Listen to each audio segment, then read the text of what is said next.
Hola, ¿qué tal? ¿Cómo están? Bienvenidos a un nuevo video de su canal SpaceMe.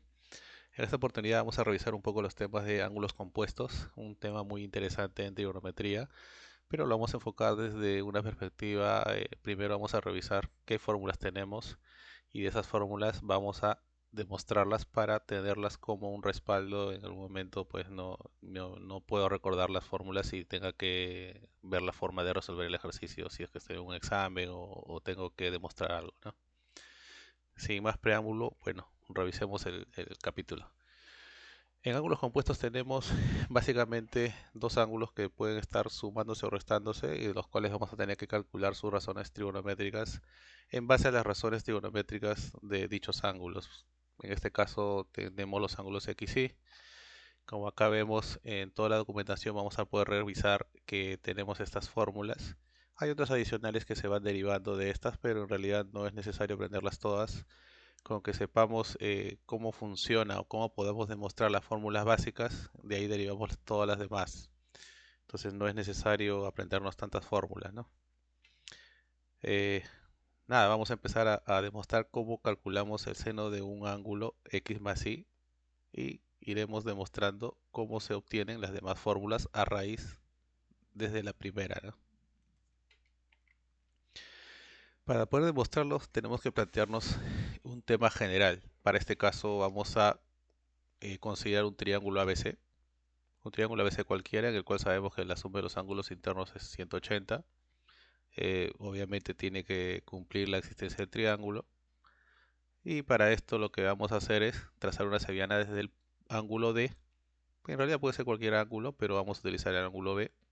Trazamos una sevillana que va a caer justamente, el punto D va a estar dentro de AC y se van a formar dos ángulos. Ahí tenemos que el ángulo BCD es igual a X y el ángulo CBD es igual a Y. Entonces, bajo estas condiciones, justamente ahí observemos el ángulo X, el ángulo Y, y en este triángulo que se forma interior al triángulo inicial, vamos a tener acá vamos a observar que va a ser el valor de X más Y. ¿Y qué más podemos hacer? Tenemos que, para calcular razones trigonométricas, tenemos que llevarlos a triángulos rectángulos. Para eso, lo que vamos a realizar es trazar las alturas BH y D relativas al lado AD y al lado BC. En este caso sería la altura BH relativa al lado AD y la altura DE relativa al lado BC. ¿Qué consigo con esto? Yo podría indicar un valor para uno de los lados y sobre ese lado ir trasladando los segmentos para obtenerlos en triángulos rectángulos y por ahí tratar de buscar una relación que me permita calcular justamente la fórmula que hemos revisado en la diapositiva anterior.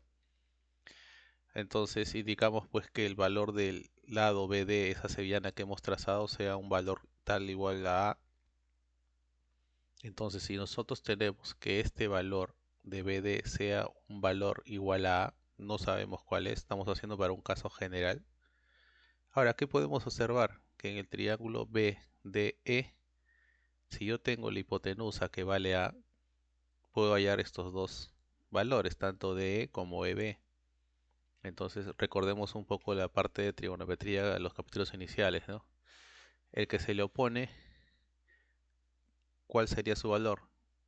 Sería el valor que tengo, que es A, por la razón trigonométrica que me da lo que quiero, que es D, entre lo que tengo, que es BD. Lo mismo sucede para el lado BE. Lo que quiero es el cateto adyacente y lo que tengo es la hipotenusa. Entonces este valor sería A coseno y acá al frente sería A seno de I. Entonces tenemos estos valores. Ahí tenemos ambas distancias. ¿Qué más podría hacer? Ahora podemos tomar el triángulo DEC. En el triángulo DEC pasa lo mismo. Yo tengo un valor conocido que sería el A seno de I y podría calcular estos lados, el EC y el DC, en función de este valor conocido. Si yo quisiera obtener cuánto vale EC, sería lo que quiero, cateto opuesto, entre lo que tengo, que es cateto, no, perdón, es cateto adyacente entre cateto opuesto. Y para este lado, ¿qué sería? La hipotenusa, que es lo que yo quiero, y lo que tengo es el cateto opuesto. Eso sería cosecante. Entonces, ese, ¿cuál sería su valor? Si lo que tengo es a seno de i, acá sería a seno de i por la función cotangente de x. Para hallar el valor de dc sería algo similar. El valor que tengo a seno de i por la función que me da lo que quiero entre lo que tengo, que sería cosecante de x. ¿Qué más? Entonces, acá podría ser algo muy similar en el triángulo BHD, que es justamente lo que vamos a revisar. Si tengo el valor de a y tengo un ángulo que es conocido x más y, el que se le opone sería a por el seno de x más y, y el que está acá al costado sería a por el coseno de x más y. Entonces ya tendría los valores de todos los lados que yo podría considerar en función de los ángulos x, y ya podría, digamos, analizar un poco más, por ejemplo, en este triángulo más grande, ¿no? El BHC, que es justamente lo que vamos a revisar. Acá que se cumple, yo tengo el ángulo X.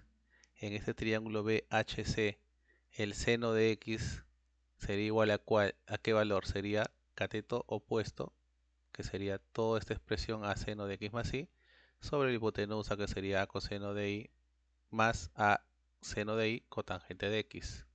Y es justamente lo que tenemos acá.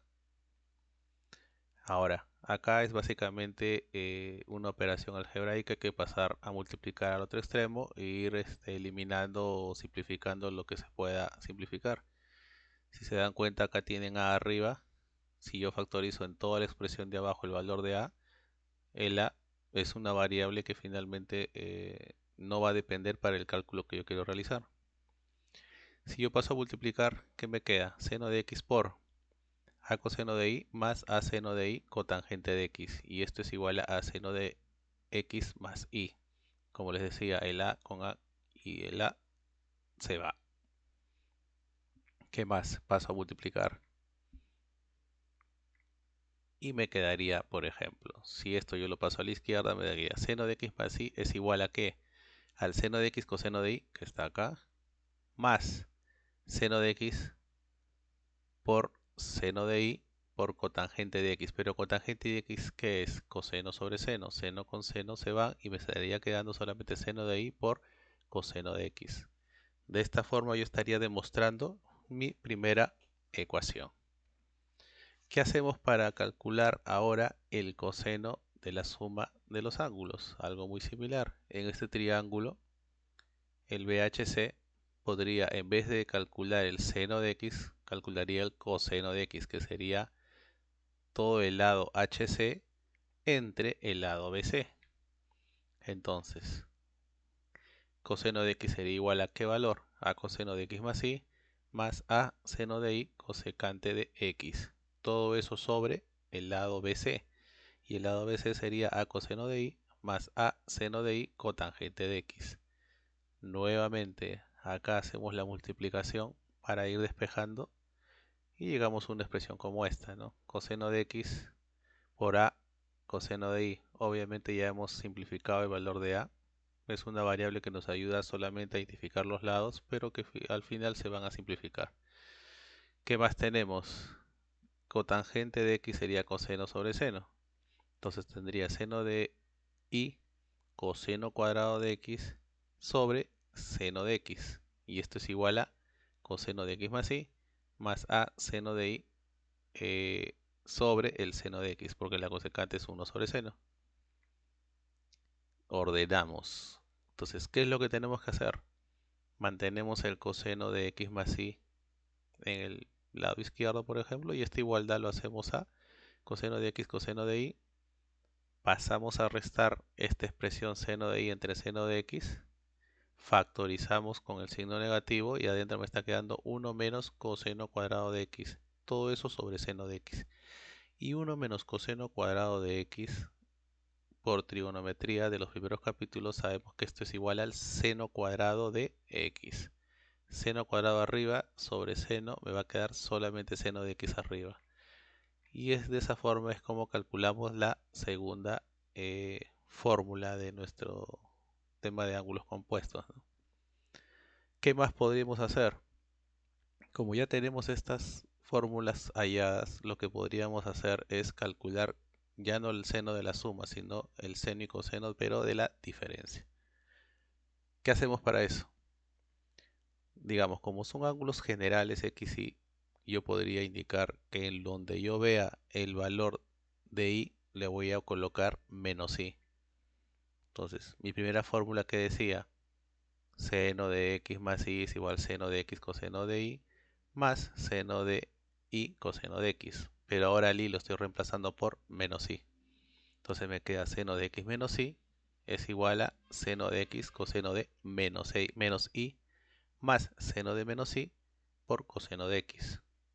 Ahora, si nosotros nos recordamos lo que es las clases de circunferencia trigonométrica y vemos un poco los ángulos positivos y los ángulos negativos. Los ángulos positivos son aquellos que salen desde el eje positivo de las abscisas en sentido antihorario.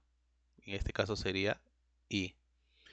Y los ángulos negativos son los que vienen desde el mismo lado positivo del eje de las abscisas en sentido horario menos I. ¿Qué se cumple acá? Sabemos que las alturas para este ángulo que dice I, su altura sería seno de I. ¿Por qué? Porque en la circunferencia trigonométrica el radio vale 1. ¿Y cuánto sería el valor de este cateto que está al costado? Sería coseno de I. Entonces, en este triángulo de abajo nos damos cuenta que tanto para I o para menos I, este cateto viene a ser el mismo. Entonces, vale coseno de I. ¿Qué más? Este segmento está desde el eje de las X, está hacia abajo. Entonces, este valor sería menos seno de I. Usamos estos conceptos para calcular esta expresión. Entonces tenemos seno de x menos y es igual al coseno de menos y. Y el coseno de menos y es o no es igual al coseno de y. Eso es correcto. Y el seno de menos y, o sea, este es el ángulo, menos y sería esta altura, pero esta altura sería negativa. Sería menos seno de y. Otra forma de verlo es seno del ángulo agudo, en el cuarto cuadrante el seno es negativo. Es otra forma de determinar que efectivamente esta expresión sería igual a menos seno de i. Entonces, si nosotros operamos, vamos a tener la otra fórmula en el cual tenemos la expresión del seno de la diferencia de dos ángulos igual a seno de x coseno de i menos seno de i coseno de x. Hacemos algo similar cuando queremos calcular el coseno de la diferencia. Reemplazamos donde vemos i, reemplazamos el menos i y vamos a tener esta expresión. Ahora, este coseno de menos i es igual al coseno de i. Y este seno de menos i es igual al menos seno de i. Entonces, nuevamente, acá hay que tener mucho cuidado porque acá sería coseno de x, coseno de i, seno de x por menos seno de i. Menos con menos se hace más. Entonces, ¿qué nos estaría quedando? Nos estaría quedando esta expresión. Coseno del x menos y es igual a producto de cosenos más producto de senos. Es la cuarta fórmula que habíamos indicado en la primera diapositiva. ¿Qué nos estaría faltando? Es calcular la tangente de la suma de los ángulos y también la tangente de la diferencia de los ángulos. ¿Para eso qué hacemos? Regla básica. La tangente de un ángulo es igual al seno del ángulo sobre el coseno del mismo ángulo. Entonces, yo quiero hallar tangente de x más y ya conozco cuánto vale el seno de x más y. Conozco cuánto vale el coseno de x más y. Entonces, simplemente reemplazamos la expresión. Ahora, ¿qué podemos hacer aquí? Sabemos que nuestra fórmula está en función de las tangentes. Entonces, ¿qué es lo que podría yo hacer? Tanto al numerador como al denominador lo divido entre coseno de x por coseno de y. Exactamente lo que se indica acá. ¿Y qué me estaría quedando? Me estaría quedando esta fórmula, ¿no? la tangente de x más y, que es toda esta expresión, si acá arriba lo divido entre coseno de x, coseno de y, me quedaría tangente de x, que es esto, más toda esta expresión seno de y, coseno de x entre coseno de x, coseno de y, se va al coseno de x y me queda tangente de y. Y abajo, si divido entre este mismo valor, me va a quedar 1. El menos se mantiene y acá me queda tangente de x, tangente de y. El mismo análisis se hace para la tangente de la diferencia del mismo ángulo. Y ahí también demostramos que la tangente de la diferencia sería igual a esta expresión. Es muy importante que sepamos cómo analizamos el problema o este capítulo para saber el por qué o cómo se van derivando las fórmulas, ¿no? Yo considero que deberíamos saber de memoria quizás solamente el seno y coseno de la suma de dos ángulos y desde ahí empezar a poder determinar la diferencia y el valor de las tangentes, ¿no? Bueno, esto sería todo por hoy. Nos vemos en un próximo video donde de repente vamos a ver unos ejercicios de aplicación sobre estos conceptos. Nos vemos, hasta luego. No se olvide darle like y suscribirse para ver más videos